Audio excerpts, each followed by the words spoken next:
తెలంగాణ బీజేపీలో ఎవరికి వారే అన్నట్లుగా ఉన్న నేతలు కలవడం సాధ్యమేనా? కలిసి పనిచేయాలని హస్తినా పెద్దలు చెప్తున్నా ఎందుకు వినట్లేదు? స్థానిక సంస్థల ఎన్నికలు సమీపిస్తున్న వేళ కొత్త అధ్యక్షుడు ఎలా సమన్వయం చేయబోతున్నారు?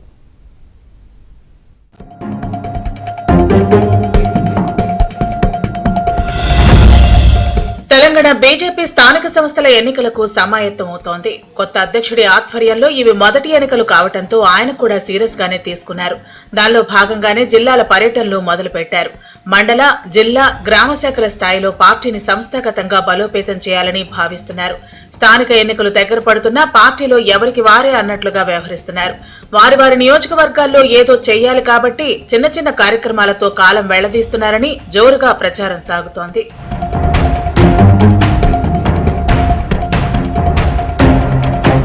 బీజేపీ రాష్ట్ర అధ్యక్షుడు పిలుపునిస్తున్న చాలా కార్యక్రమాలకు నేతలు దూరంగా ఉంటున్నారు. ఇదే సమయంలో కొత్త పాత పంచాయతీ తెర మీదకు వస్తోంది. అందరూ కలిసి పనిచేయాలని పార్టీ వ్యవహారాల ఇన్ఛార్జ్ సునీల్ బన్సల్ చెప్తున్నా ఎవరూ వినటం లేదు. ఇంకా మమ్మల్ని కలుపుకుపోవట్లేదని పాతవాళ్లు అంటున్నారు. ఈ సమయంలోనే సునీల్ బన్సల్ ఎంటర్ అయ్యి పాత లేదు, కొత్త లేదు, అందరూ కలిసి స్థానిక సంస్థల ఎన్నికల్లో మెరుగైన ఫలితాలు తీసుకురావాలని అల్టిమేటం ఇచ్చారని టాక్. పార్టీ కోసం అందరూ ఏకదాటిపై నిలబడి ఎలాంటి గొడవలు లేకుండా చూడాలని సునీల్ బన్సల్ ను హైకమాండ్ ఆదేశించింది. ఇదే అంశాన్ని కేంద్ర మంత్రి బండి సంజయ్ తెలిపారు.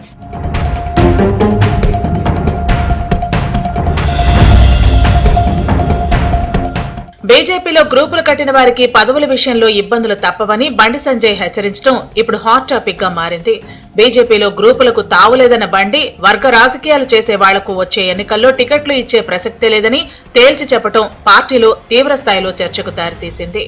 బండి సంజయ్ వర్గం అని చెప్పి బండి సంజయ్ కోసం పనిచేస్తే కూడా దానికి క్షమించే ప్రసక్తే లేదు.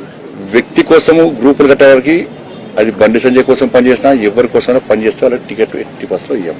పార్టీ కోసం పనిచేయాలి. భారతీయ జనతా పార్టీలో ఈ వర్గం ఆ వర్గం ఉండదు. ఎవరు అనుకుంటే వాళ్ళు మూర్ఖత్వం. జెండా కోసం పనిచేయాలి, పార్టీ కోసం పనిచేయాలి.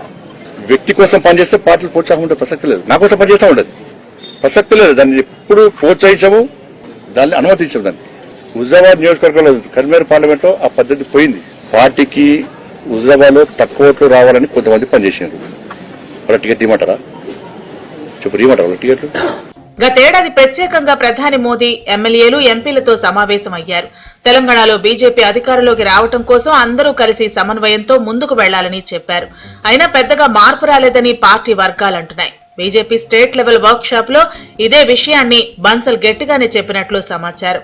ఈ గోలు పక్కన పెట్టి రాష్ట్ర అధ్యక్షుడికి సహకరించాలని ఆదేశించారు. అధ్యక్షుడు కూడా అందరికీ అవకాశం ఇవ్వాలని సూచించినట్లు సమాచారం.